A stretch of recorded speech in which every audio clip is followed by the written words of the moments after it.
Hey guys, welcome back. I'm Joe Ellis. I'm an Olympus educator and wedding and portrait photographer in Dallas, Texas. And today I want to talk about Olympus's biggest competitive advantage. Let's get into it.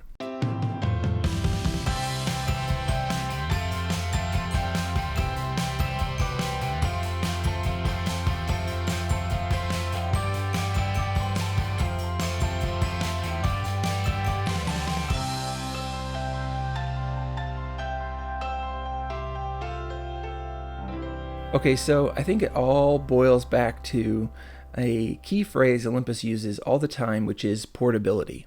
I think that our ability to get out and make pictures and sort of break free from heavy gear is probably Olympus's key advantage. And for me, that comes in varying layers of meaning.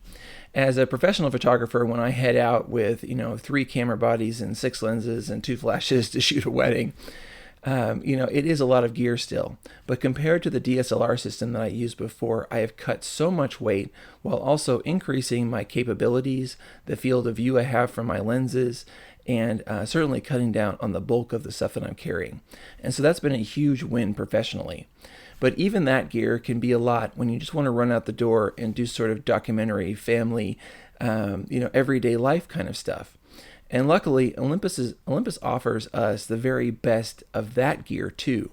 And for me, right now, here in 2020, that's the EM5 Mark III, because it has most of the capabilities that I want from the professional bodies in the smallest possible package.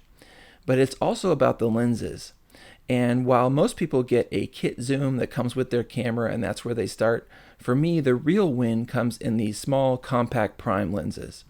And when I was first getting into the Olympus camera system, I bought a few of these, and I'm so glad that I did, because they have become such an important part of what I love about running out the door to do the personal work in my life. So whether you shoot professionally, or you're an amateur, or you have special interests in birds or landscapes or whatever, I want to talk about adding a compact prime to your camera kit and what it can really afford you, because I know that as photographers, we all cover a huge variety of assignments. Okay, so the Olympus lens lineup, I really think can be broken down, or this is true probably any lens lineup, can be broken down into 3 categories in my mind. The first one is sort of the specialty lenses, and those are things like super telephotos and macro lenses, ultra wide angles, things like that. The second category I would call sort of your do-everything zooms. And these are really important lenses because they offer a huge degree of flexibility, outstanding image quality, and it's usually something that comes with your camera. There's also, of course, pro-grade options for both the super telephotos and the specialty lenses, and also for the ultra zooms. The third category of lenses is where like Olympus Pro primes live. It's right in the heart of the standard zoom range, and that's like 12 millimeters up to 75 millimeters. And so within this range, there's also sort of your standard grade lenses and your pro grade lenses. And in this case, the pro grade lenses, while they are outstanding, and if you've never shot with a 45 millimeter f1.2, you really got to get on that. But beyond that, they also make an outstanding range of inexpensive and yet highly capable and very fast small prime lenses. And for me, this is what we're talking about today. So in my kit that I carry sort of on the daily if I'm running out the door to shoot my son's Taekwondo practice, or my daughter's recital, or family portraits of me and my kids, this is probably what I'm going to bring. I'm going to bring my EM5 Mark III. I'm going to bring the 12 millimeter, the 25 millimeter, and the 75 millimeter. And for me, these 3 lenses and their fast apertures and outstanding image quality gives me exactly the flexibility that I want to shoot in the most types of environments unobtrusively and sort of in a documentary way. So I want to talk about the advantages of this and why you want to add some of these to your kit. Okay, so the first sort of advantage of compact primes in my mind is the size. And, like if I take the hood off of this 25, I can stuff this in a jacket pocket, and that runs the same for the 12 millimeter lens. And of course, the 75 isn't far behind there. And so I love the fact that I can throw these all in a bag or in a jacket pocket, and I can work without having to have any extra sort of kit on me. And so that's typically what I'm doing. So size is a really big deal here, because the more we can get out, the more we lose the barriers taking the camera with us, the more we win. Okay, the second huge advantage is just involved in the shooting envelope that these provide. Probably the biggest disadvantage in my mind to a zoom lens is that it doesn't offer the same maximum aperture that a prime does. That's the main advantage. And of course, with that maximum aperture of f1.8, for example, with a 25 millimeter, that means that I can shoot indoors without flash in almost any lighting condition. And so that's a huge advantage. And the same thing runs with the 75. As a matter of fact, the 75 is really, just a winning lottery ticket when it comes to the Olympus system, because let's say you're shooting inside sports and you really need to have that super fast shutter speed to stop action. Or let's say you're in a theater and all the lights are out and you're only got a little bit of light to work with. The 75 millimeter is going to be able to get you the win from a distance. And that's such a huge thing for me, like as a parent. So the fast aperture is great for lighting conditions. It's also great because it offers a greater ability to separate your subject from the background in terms of depth of field. So compared to a zoom, if that's all you've got in your kit, when you buy a prime, you're going to be able to throw the backgrounds further and further out of focus and give yourself a nice soft background, especially if you're working at moderate distances. And for me, like my 25 millimeter lens, for example, is like my 2 to 10 feet lens. That's usually where it's sort of working.